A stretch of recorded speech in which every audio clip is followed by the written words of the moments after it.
My father quietly used my home as collateral for his failed business.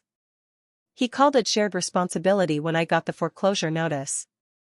Can you imagine losing everything your beloved grandmother ever built because your own father forged your signature on a $500,000 loan? This wasn't just about money, it was a brutal family betrayal that landed him exactly where he belonged. I never thought I'd be telling a story like this, but here we are. 2 weeks ago, a foreclosure notice landed on my doorstep. A foreclosure notice for my house. The house my grandmother left me when she passed away 3 years ago.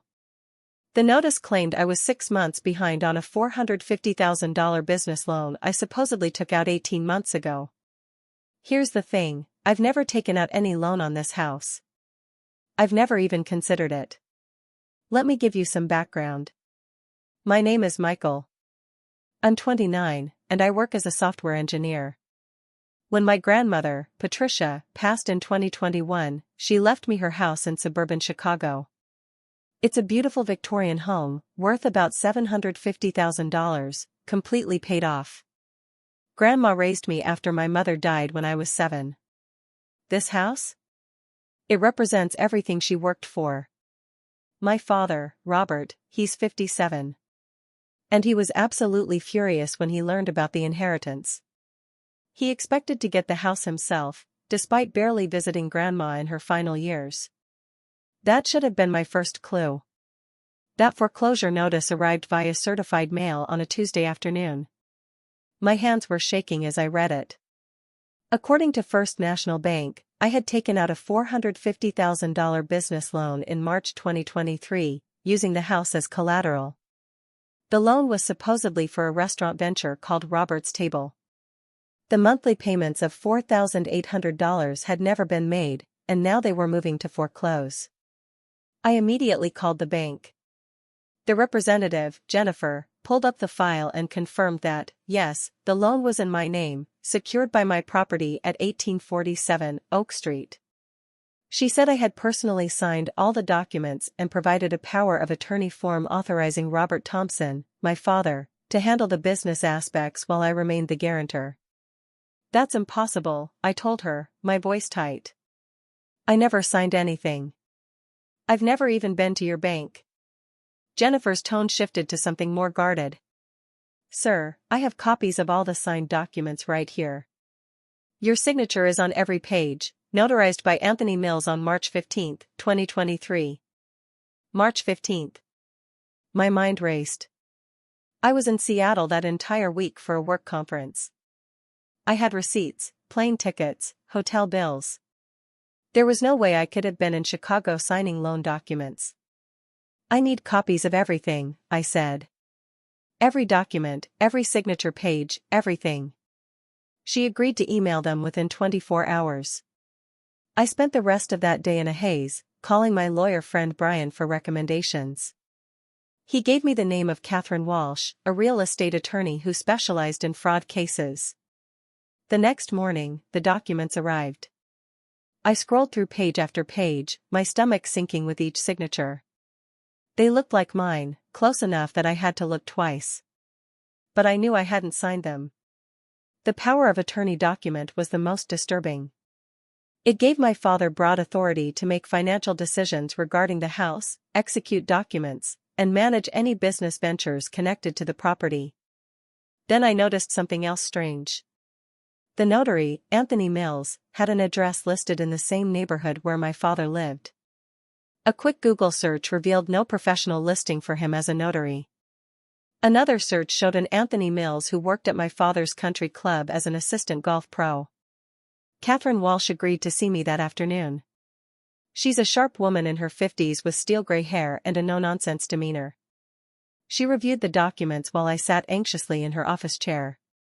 This is sophisticated forgery, she said finally. Good enough to fool a casual inspection, but there are tells. See how the signature pressure is inconsistent? And this notary seal, it's suspicious. We'll need to verify if Anthony Mills is even a legitimate notary. Can we stop the foreclosure? I asked, my voice barely a whisper. We'll file an emergency injunction immediately, she said. But Michael, I need you to understand something. Your father didn't just forge signatures. He created an entire paper trail. The bank has records of him coming in, presenting the POA, discussing the business plan. This was methodical. I felt sick. My own father had done this. The man who taught me to ride a bike, who came to my college graduation, who I still had dinner with once a month despite our complicated relationship. What about the money? I asked. Where did $450,000 go? Catherine pulled up property records on her computer. According to these filings, a restaurant called Robert's Table operated at 4421 West Madison from April 2023 to December 2023. It appears to have closed suddenly. I knew that address. I'd driven past it dozens of times, a failed restaurant space that seemed to have a new tenant every 2 years. How had I not known my father was running a restaurant there? That evening, I confronted my father. I drove to his condo, my hands gripping the steering wheel so tight my knuckles were white. He answered the door with his usual casual smile. Michael. Wasn't expecting you. Come in, come in. I stayed in the doorway. We need to talk about the loan, Dad. The one you took out in my name, using Grandma's house. His face went through several expressions, surprise, confusion, then a kind of resigned acceptance. You found out. Found out? I got a foreclosure notice. You forged my signature. You committed fraud with Grandma's house. He had the audacity to look offended. That house should have been mine. Patricia was my mother. I'm the one who took care of her. You visited her twice a year. I shot back. I had a life, Michael. A business to run. Not all of us could drop everything whenever she called. He walked to his bar and poured himself a scotch. It wasn't stealing. It was an investment. The restaurant was supposed to succeed. I had a solid business plan and an excellent chef. The location was perfect. With what experience? I asked, incredulous. You've never run a restaurant in your life. I've been in sales for 30 years. I know how to manage people, how to create an experience. He took a long sip. It would have worked if the chef hadn't quit. If the suppliers hadn't been so unreliable. If the marketing had been better executed. If. I was shaking with anger.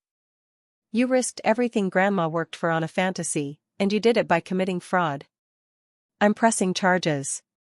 His face hardened. You'd send your own father to prison? You'd steal your own mother's house from your son? We stared at each other. This wasn't the man who'd raised me. Or maybe it was, and I'd just never seen this side of him clearly. The house is already in foreclosure, he said finally.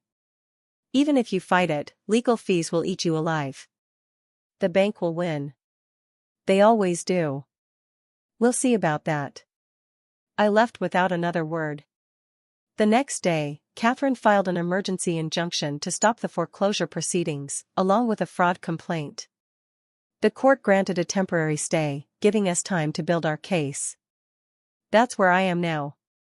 I'm facing the fight of my life to save my grandmother's house, the place where I grew up, where all my good memories live. My father won't return my calls, and I've heard through family that he's telling everyone I'm being vindictive over a misunderstanding. I've already spent $5,000 on legal fees, with Catherine estimating it could reach $30,000 or more if this goes to trial. I'm prepared to pay it. This isn't just about the house anymore. It's about justice. My grandmother worked her entire life for that house.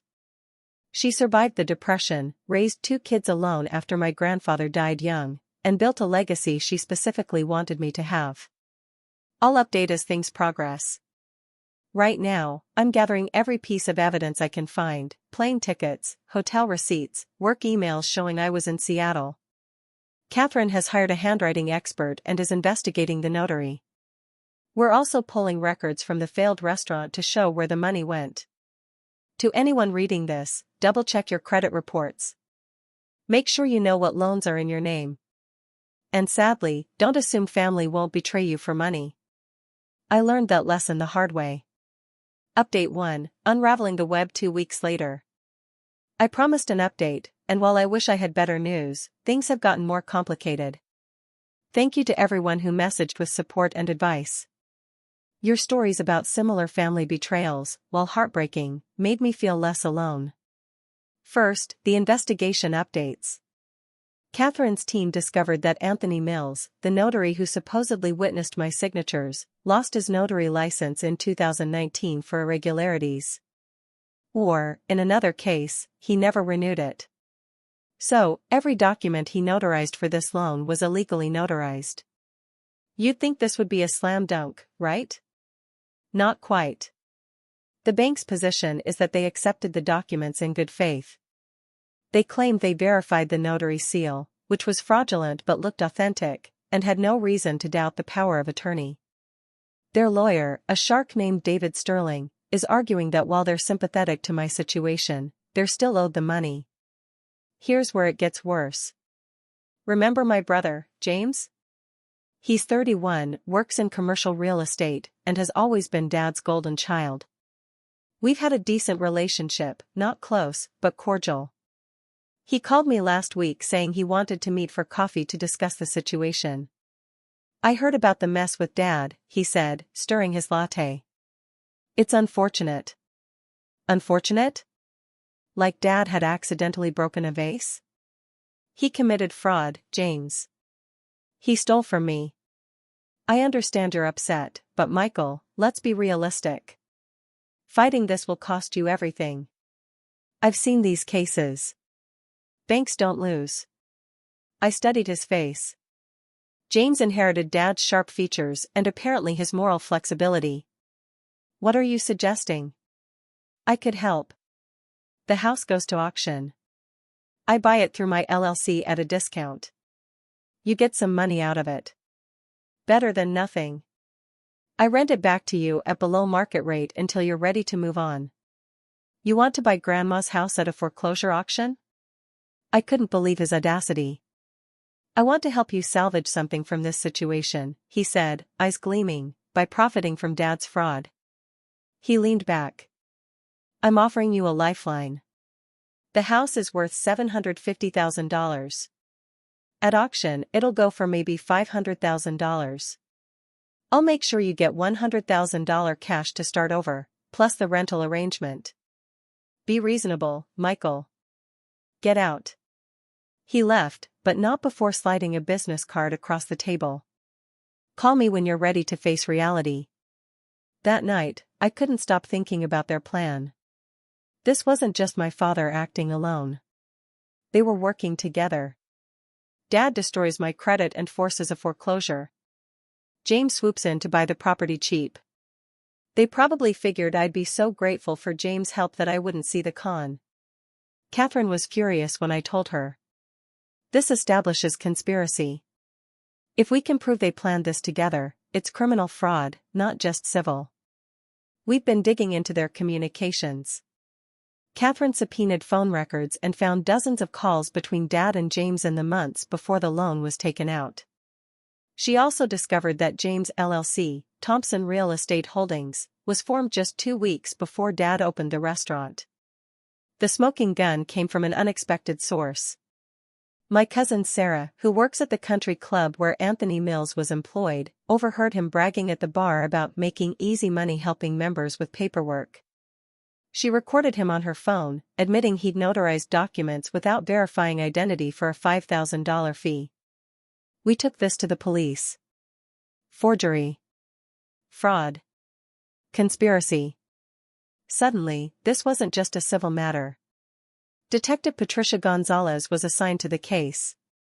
She's thorough, methodical, and seems genuinely outraged by what happened. Family. Fraud cases are the worst, she told me. The violation of trust makes everything harder. They arrested Anthony Mills first. Facing serious jail time, he flipped immediately. He admitted my father paid him to falsely notarize the documents. Said my father had come to him with everything already signed. He also revealed something shocking. This wasn't the first time. He'd done similar work for my father before, though he claimed not to know the details. The detective is building cases against both my father and James. The challenge is proving James' involvement beyond the circumstantial evidence. They need something concrete showing prior knowledge of the fraud. Meanwhile, the civil case continues. The bank, realizing their notary verification process failed spectacularly, has become slightly more flexible. They're now willing to discuss a settlement, though their initial offer was insulting. They'd forgive the debt if I paid them $200,000 and gave up any right to sue them for their negligence. Catherine laughed when she heard that. They're scared. They know they screwed up. We counter with them forgiving the debt, paying our legal fees, and a $50,000 settlement for the damage to my credit. While she negotiates, I've been dealing with the emotional fallout. I haven't spoken to my father since our confrontation. James has called multiple times, leaving messages that alternate between concerned brother and aggressive businessman. My stepmother, Linda, called crying, begging me not to press charges. He made a mistake, she sobbed. But he's your father. He planned this for months, Linda. He forged documents, paid off a notary, stole hundreds of thousands of dollars. That's not a mistake. That's a crime spree. She hung up on me. The family is splitting. Some relatives think I'm overreacting, that I should handle this privately. Others are appalled and have shared their own stories of my father's questionable ethics over the years. Apparently, Grandma wasn't the only relative he felt owed him. Aunt Carol told me something that broke my heart. Patricia knew exactly what she was doing leaving the house to you. She told me Robert would sell it within a year and waste the money. Michael will preserve what I built. She was right. Dad didn't even wait a year. He just tried to steal it instead. Next week, the criminal case goes before a grand jury. If they indict, my father and brother could face serious prison time. Part of me feels guilty. They're still family. But then I think about them sitting together, planning this betrayal, calculating how to steal my grandmother's legacy. I've started therapy to deal with all of this. Dr. Martinez specializes in family trauma and financial abuse. She's helping me understand that protecting myself isn't betrayal. The betrayal already happened, she told me, and it wasn't from you. You're not responsible for the consequences of their actions. They made choices. Those choices have results. You're simply refusing to enable them by staying silent. The house remains in legal limbo. I still live here, surrounded by memories. Grandma's garden is blooming. The roses she planted 20 years ago are magnificent this year. I spend evenings on the porch where she taught me to read, thinking about how she'd handle this. She was tough. My grandma? Depression-era tough. She'd have fought tooth and nail for what was hers. So that's what I'm doing. I'll update again after the grand jury decision. Thank you all for your support. To those who shared similar stories, I'm sorry you went through this, too. Family should mean safety, trust, love. When it doesn't, it's okay to protect yourself. And to those saying I should forgive and forget? I'll consider forgiveness when they show genuine remorse. But forgetting? Never. Some lessons are too expensive to forget. Update 2, justice served 6 weeks later. The last 6 weeks have been a whirlwind. The grand jury returned indictments against my father, James, and Anthony Mills. The charges include conspiracy to commit fraud, forgery, identity theft, and multiple counts of falsifying business records. Seeing their names on actual criminal indictments made everything painfully real. The arrests happened on a Thursday morning. Detective Gonzalez called to give me a heads up. We're executing warrants within the hour. Thought you should know. I sat in my living room, Grandma's living room, and waited. Around 10 a.m., my phone exploded. Cousins, aunts, family, friends, all calling or texting variations of, "Did you really have your father arrested?" And, "James is in handcuffs at his office." Yes. They arrested James at his real estate firm, in front of his colleagues and clients. Dad was arrested at home. Both were processed, fingerprinted, and held until their arraignment that afternoon. They made bail, $50,000 each, with conditions, including surrendering their passports and no contact with me or witnesses. The family explosion was immediate and brutal. My phone rang nonstop until I turned it off. Emails poured in. Facebook became a war zone of relatives taking sides. My stepmother, Linda, publicly posted that I was destroying the family over money and tagged every relative she could think of. But something unexpected happened. People started coming forward with their own stories about my father. Uncle Charles called from Arizona. Robert borrowed $30,000 from me in 2018 for a sure-thing investment. Never saw a dime back. I stayed quiet to keep the peace. My second cousin Rachel, he convinced my mom to invest her retirement in some scheme in 2015. Lost everything. We couldn't prove fraud, but we knew. Story after story emerged. My father had been running various schemes for years, always targeting family, always with elaborate explanations for why things went wrong. The family had been enabling him, covering for him, making excuses. My grandmother knew. That's why she protected her assets so carefully, why she left the house to me with ironclad provisions. Catherine used this pattern of behavior in our civil case against the bank. This establishes that proper due diligence would have revealed Robert Thompson's history of fraud. The bank failed in their fiduciary duty. The bank blinked first. They offered to forgive the entire debt, clear my credit, and pay $30,000 in damages. Catherine pushed for more, eventually settling on debt. Forgiveness, credit repair, $45,000 in damages, and full legal fee reimbursement. I signed last week. The house is safe. But the criminal case is just beginning. The prosecution offered plea deals. 18 months for Anthony Mills, who took it immediately.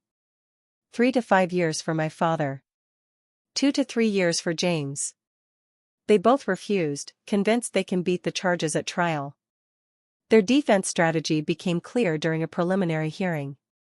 They're claiming I gave verbal permission for the loan, that the power of attorney was real but misplaced, and that the restaurant failure was just bad business luck, not fraud. They've hired expensive lawyers. God knows how they're paying for them. The assistant district attorney, Michelle Roberts, warned me this would get ugly. They're going to attack your character. Claim you're vindictive.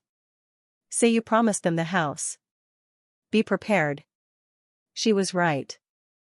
Their lawyers filed motions claiming I had a gambling problem, false. That I promised to invest in a restaurant, never happened. And that I was retaliating because they tried to intervene in my lifestyle choices, apparently referring to my relationship with my ex-boyfriend David, which my father never approved of. Then came the real shock. During discovery, we learned about James' full involvement. He wasn't just planning to buy the house at auction. He'd been in from the beginning. Email evidence showed he'd researched foreclosure laws, helped structure the loan to maximize their take, and even scouted backup properties in case I somehow saved the house. One email from James to Dad read, "If Michael fights it, we go to Plan B. Either way, we get what should have been ours." What should have been ours? As if my grandmother's choice meant nothing. The trial is set for September. In the meantime, I've been rebuilding my life.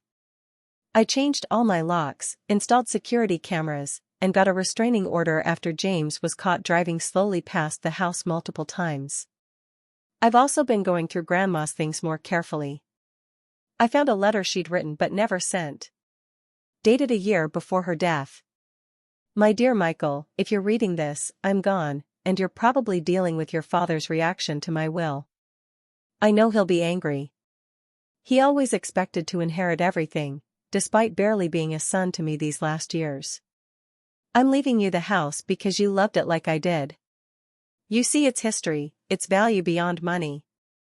Your father would see only dollar signs. James is too much like him. Be strong. They may try to take it from you. Don't let them. This house is my legacy to the grandchild who brought me joy. Who spent summers in my garden, who called every Sunday, even from college.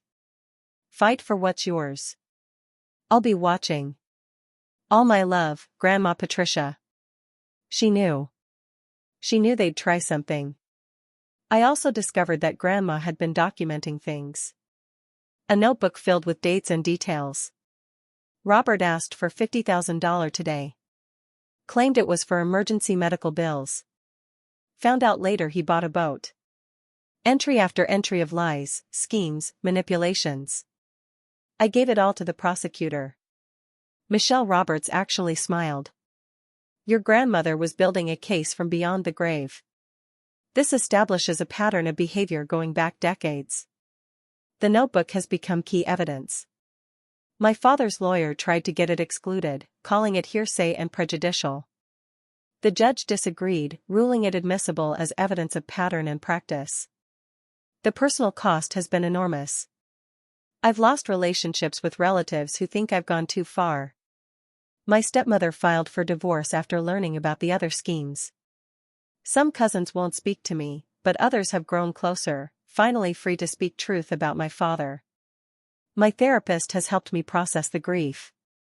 You're not just grieving the crime, Dr. Martinez explained. You're grieving the father you thought you had, the brother you wanted, the family you deserved. She's right. The hardest part isn't the fraud or the theft or even the betrayal. It's accepting that the father who taught me to ride a bike, who read me bedtime stories, who I loved despite our complications, that man either never existed or disappeared long ago. But I've also found strength I didn't know I had. Grandma's strength. Maybe the house is more than safe now. It's fortified.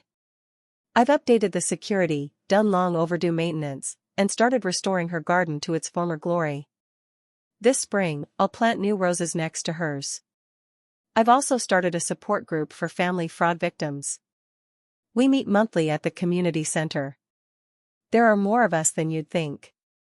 Children, siblings, spouses, all betrayed by people who should have protected them. We share stories, resources, and the unique pain of prosecuting someone you once loved. The group has taught me I'm not alone. Every story is different but the same: trust exploited, love weaponized, family bonds turned into chains. But also, survival. Justice. Freedom from toxic patterns. As I write this, I'm sitting on Grandma's porch. The criminal trial starts in 2 months. I'll have to testify, face them in court, detail every lie under oath. I'm not looking forward to it, but I'm not afraid anymore. They made their choices. Now come the consequences. I'll update after the trial. Thank you to everyone who's followed this story, offered support, shared their own experiences. You've helped more than you know. To those still trapped in toxic family situations, you deserve better. It's okay to protect yourself. Blood doesn't give anyone the right to bleed you dry. And to those saying I should forgive and forget, I'll consider forgiveness when they show genuine remorse. But forgetting? Never. Some lessons are too expensive to forget. Final update: the verdict and beyond. I've started and stopped writing this update dozens of times. How do you summarize 4 months that changed everything? But I promised to let you all know how it ended. So, here goes. The trial was set for September 15th. The prosecution spent weeks preparing me to testify. Michelle Roberts, the ADA, ran through every possible question, every attack the defense might make. They're going to try to break you on cross-examination, she warned. Stay calm. Stick to facts. Don't let them bait you into anger. 2 weeks before trial, James cracked. His lawyer contacted the prosecution about a plea deal.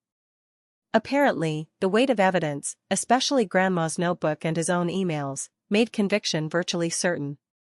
He was looking at real prison time, and his real estate license was already suspended pending the trial outcome. The deal: James would plead guilty to conspiracy to commit fraud, serve 18 months in minimum security, pay $100,000 in restitution, and testify against our father. Take it, Michelle advised. His testimony will bury your father's defense. I agreed. Not for vengeance, but for truth. And honestly, 18 months seemed fair.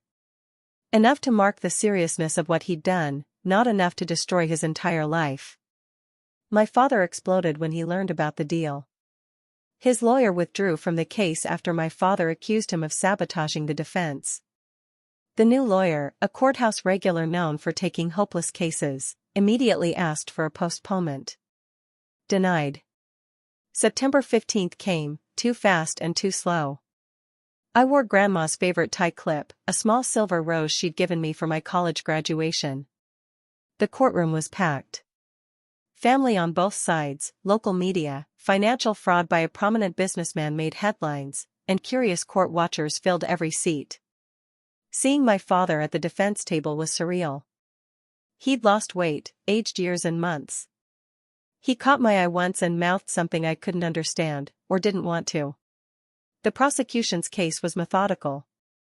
Michelle Roberts laid out the conspiracy piece by piece, the planning, the forged documents, the fake notary, the systematic deception of the bank, the attempted cover-up.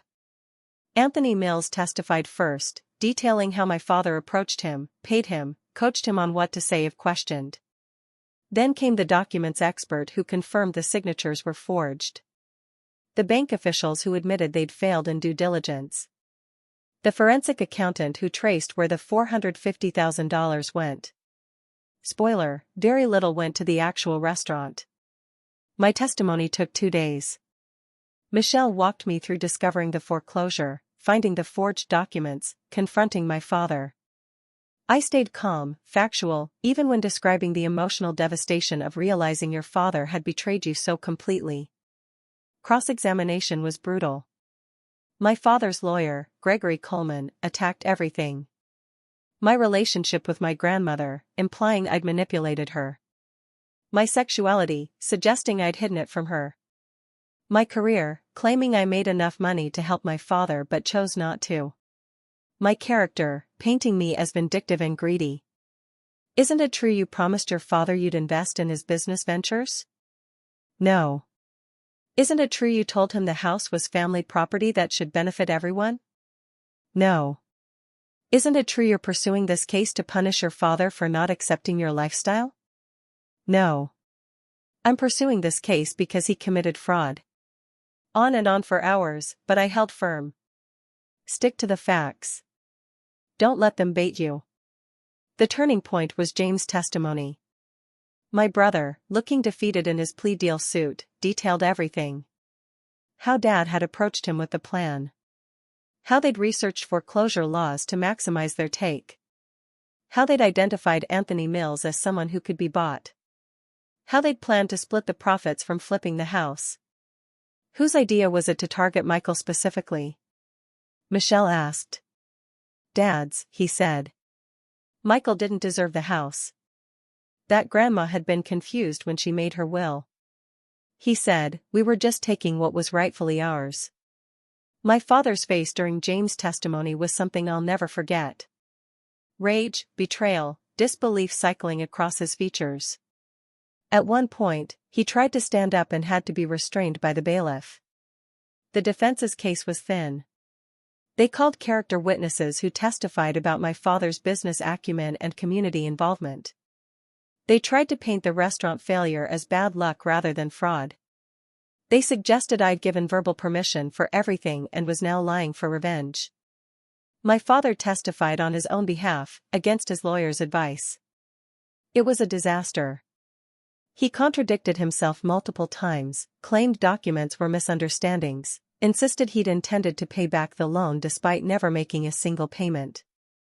When confronted with Grandma's notebook documenting his decades of schemes, he actually said, Mother always exaggerated. The jury deliberated for less than 4 hours. Guilty on all counts. At sentencing 3 weeks later, I gave a victim impact statement. I'd written dozens of versions, ranging from rage-filled to heartbroken. In the end, I kept it simple. Robert Thompson was my father. He taught me to ride a bike, helped with homework, walked me down the aisle at graduation when Mom couldn't be there. That man was either real once or never existed at all. Either way, he's gone. The man who stole from me, who forged documents, who plotted with my brother to take my grandmother's legacy, I don't know him. But he made choices. Those choices destroyed our family, violated sacred trusts, and caused immeasurable pain. I don't ask for maximum punishment out of vengeance. I ask for appropriate consequences so he can't do this to anyone else.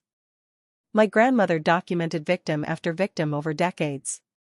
It stops now. I hope someday he understands the magnitude of what he's done. I hope he finds remorse.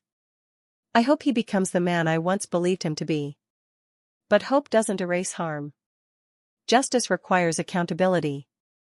Your Honor, my grandmother, Patricia Thompson, worked her entire life to build something lasting. She chose to leave her legacy to me, trusting I'd protect it. Thanks to the justice system, I've been able to keep that promise. Please ensure my father faces appropriate consequences for trying to steal it. The judge sentenced him to 6 years in state prison, with possibility of parole after 4. She cited the sophistication of the fraud, the violation of family trust, and his complete lack of remorse as factors. My father shouted something about appeals as they led him away. I didn't turn around. The aftermath has been complex. Some family relationships are forever broken. Others have surprisingly strengthened. Cousins I barely knew have reached out, sharing how my standing up to him gave them courage to address their own toxic family dynamics. My stepmother, Linda, divorced him and actually apologized to me. She discovered he'd been hiding money from her, too. Had secret debts. Had been living a financial double life throughout their marriage. She's in therapy now, rebuilding her life. James served 8 months before being released to house arrest and community service.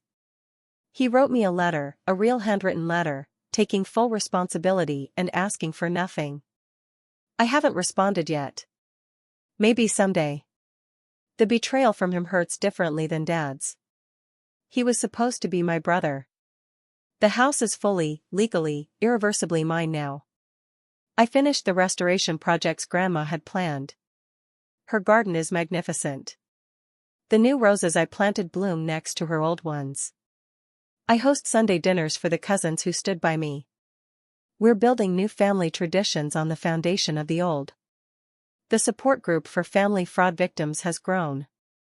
We've helped 12 people navigate similar situations this year. Turns out, when you speak truth about family financial abuse, others find courage to do the same. We're planning to establish a legal aid fund next year. I still live in Grandma's house. Some people ask if it feels tainted now, associated with so much pain, but it doesn't. If anything, it feels more precious. I fought for it. I protected it. I kept my promise to her. On quiet evenings, I sit on the porch where she taught me to read. Sometimes I talk to her, tell her about the trial, the victory, the losses along the way. I tell her about the Thanksgiving where half the family didn't come, but the half that did felt more like family than ever. I tell her about finally understanding why she documented everything. Not from bitterness, but from wisdom. She knew this day might come. She prepared me for it without my realizing. Every story about surviving the depression. Every lesson about standing up for yourself. Every quiet moment of showing me what real strength looked like. She was building my foundation for this fight. The money from the bank settlement went into a trust for the legal aid fund. I don't want a penny from this whole mess. What I wanted, what I fought for, was justice and the preservation of her legacy. I got both. To everyone who followed this story, thank you. Your support, your own stories, your encouragement to stay strong, it all mattered. The comments saying, "You'll regret prosecuting family," were wrong. I regret that it was necessary, but not that I did it. To those facing similar situations, document everything. Get a good lawyer.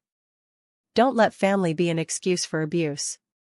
Blood relation doesn't grant anyone the right to steal from you, lie to you, or betray your trust. You deserve better. And to those who say I should forgive and reconnect? Forgiveness isn't absolution. I'm working on forgiving for my own peace. But reconnecting? No. When someone shows you who they are, believe them. My father showed me he values money over family, schemes over relationships, himself over everyone else. I believe him.